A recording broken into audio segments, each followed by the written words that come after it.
So when I was asked to speak a little bit about Bob, I thought, well, I'm a jazz pianist. I know about Bob's career. I've been following it for years, and I can just wing this. And I thought 2 Grammy Awards, performances, recordings with all the very best jazz fusion artists of our time, including Ron Carter, Earl Klug, Randy Brecker, Chet Baker, Steve Gadd, Sarah Vaughan, among others. TV and film composer, the second most sampled artist in the history of hip-hop, and the list of his accomplishments goes on and on. Fortunately, I had the good sense to do some homework and discovered that there are many things I did not know about Bob and his body of work. I didn't know that he had played for tap dancing classes when he was 8, but was fired because he could not play loudly enough to be heard over the tapping. I also did not know that he had won several blue ribbons at the Missouri State Fair for his piano playing when he was in his early teens. And I'm kind of assuming the pianos were between the oxen pull and the cotton candy cart. Is that? Yeah, that's right. But what I did know was that he had recorded many albums, but several albums that were very important to me as a college jazz pianist and arranger, including Touchdown, whose personnel, including a big band, rhythm section, string section, contained all the most well-known studio and jazz players in the New York City scene at the time. As a budding arranger at the Eastman School of Music, this album blew my mind. As it happens, I was just over at my graphic designer boyfriend's house the other night talking about Bob and this particular album, and he ran over to his record collection, started rummaging around, and pulled it out. And he also pulled out a few others of Bob's from the 1980s. And what I've noticed is that this kind of event has repeated itself quite a bit over the last few weeks as I've been talking more about Bob and the fact that he would be here on campus. One of our drummers in my program, our jazz program, came up to me the other day and said that his dad isn't really a musician and doesn't know that much about music, but as soon as he heard that Bob was coming to campus, his face broke out into this huge smile and he said, "I love Bob James," which is wonderful. And as a jazz musician with a slight chip on my shoulder that our genre is not appreciated by a wide enough audience, it has been a revelation to find out just how beloved Bob is to such a wide variety of people. In digging more deeply into his music, I have come up with the following reasons for this. 1, he is a perfectionist and nothing is left to chance. Every aspect of the compositions, performances, and arrangements are crafted with the utmost care and integrity. 2, he only works with the very best players, engineers, and producers possible, and his production values are second to none. His music, and this is probably the most important to me personally, his music is charismatic and accessible without losing a shred of sophistication. I mention this particularly as there are these straight-ahead jazz artists and their aficionados who can sometimes become snobbish and talk about categories, and they can become snobbish in their tastes and look down their noses at music that has wide appeal. But every time I put on one of Bob's, quote, smooth jazz albums or other albums, I am constantly noticing the hip chord progressions, the slick arrangements, the fantastic rhythm section playing, and the wonderful improvising. As a chairman of the jazz department, I feel I should actually point out that while Bob's 2 degrees from the School of Music, Theater, and Dance are actually in composition, I suspect that he might have been a jazz major had the opportunity existed at the time. I should also add, though, that the influence of his composition studies can be heard in all of his original tunes and arrangements, regardless of genre, and is in his superb piano playing. Anyone fortunate enough to hear his arrangements of Nautilus in Downtown last night know exactly what I'm talking about. I hold Bob up to our students as an example of someone who can do it all, and do it all at the highest possible level. I know I speak for our entire department when I say that we are absolutely thrilled that Bob is receiving this award, and that we hope he will consider himself an honorary alumni of our department as well, alumnus of our department as well. In closing, I would like to quote Bob's friend and bassist in his first Ann Arbor trio, Ron Brooks, who simply said, "Bob represents everything that is good, valuable, and meaningful about being a creative musician and artist. That bar is set high for those who will follow in his footsteps." It gives me great pleasure to introduce Bob James.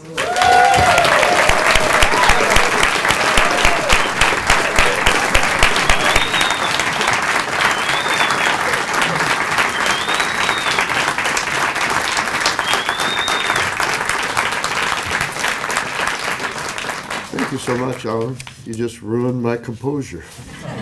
I had tried to calm myself down from the incredible enthusiasm and magic and wonderful feeling that I've had for the last 2 days, coming back here and realizing that I could celebrate a life in music that all came about because of University of Michigan. It forms every single note that I play.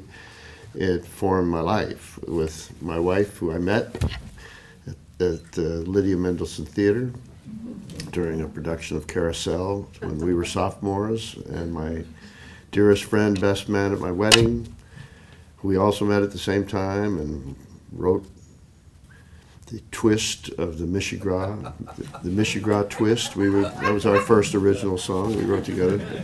And I'm not going to sing it. No way. It's just Michigan is our life. My entire family, my daughter Hillary, who's here, my granddaughter Ava's thinking about it already, and she's only 12 years old, and we're indoctrinating her. My wife's sister Linda and her husband Jerry and their family. We're all Michiganders. We're hooked. I wasn't born in Michigan. I was born in Missouri.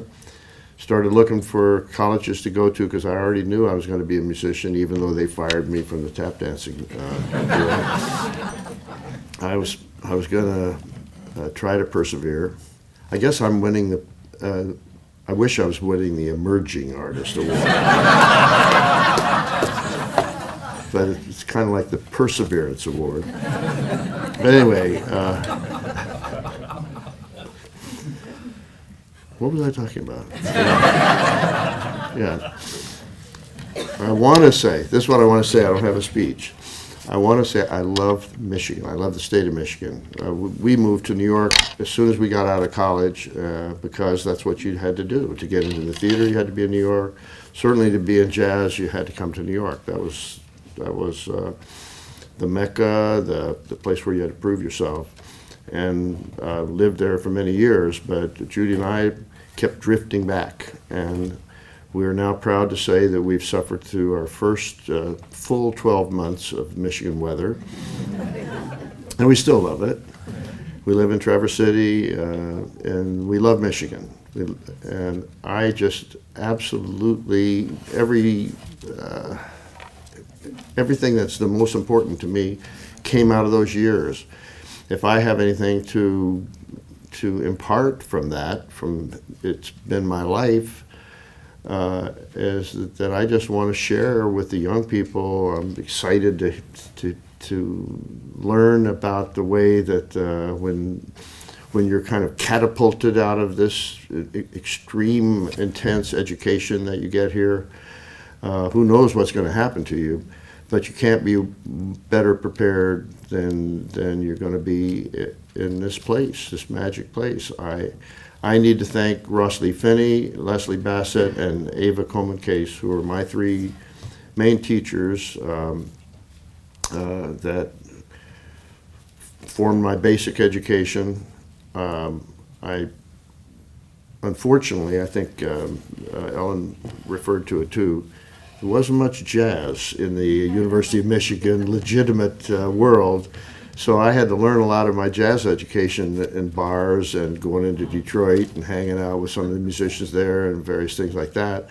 So I'm so happy that things have changed drastically, and I love getting to know the jazz department here and play with three of the guys last night who inspired me so much to think that jazz now has a real solid part of the environment.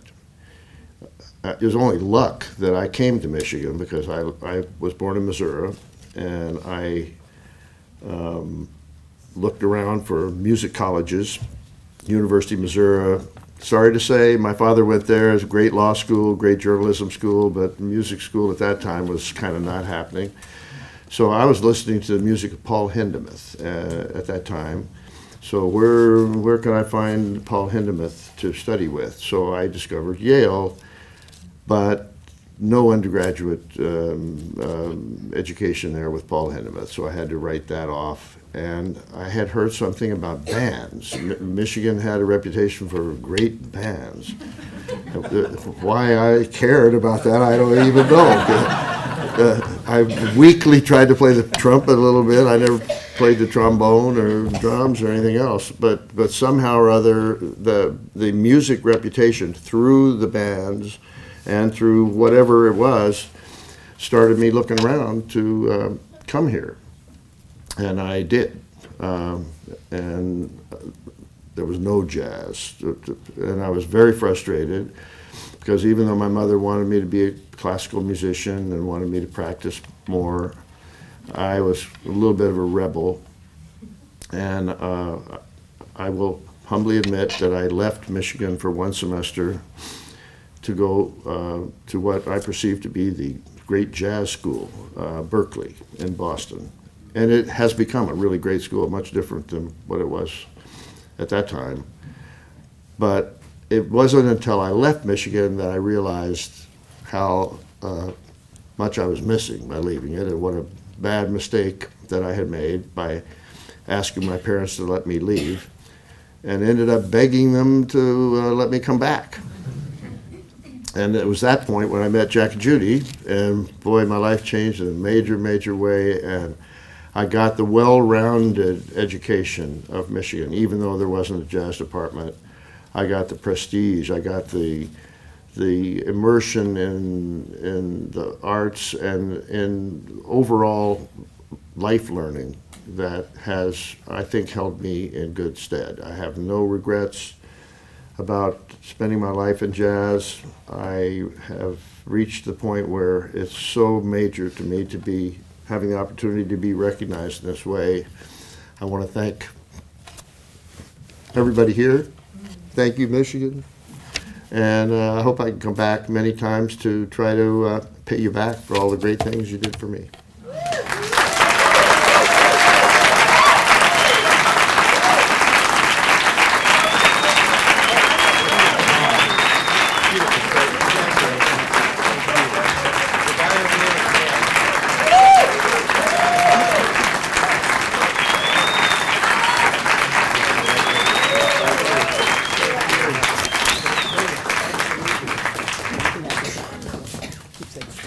Well, congratulations and enjoy the evening. Thank you for being here, and we'll see you again next year. Thank you, folks.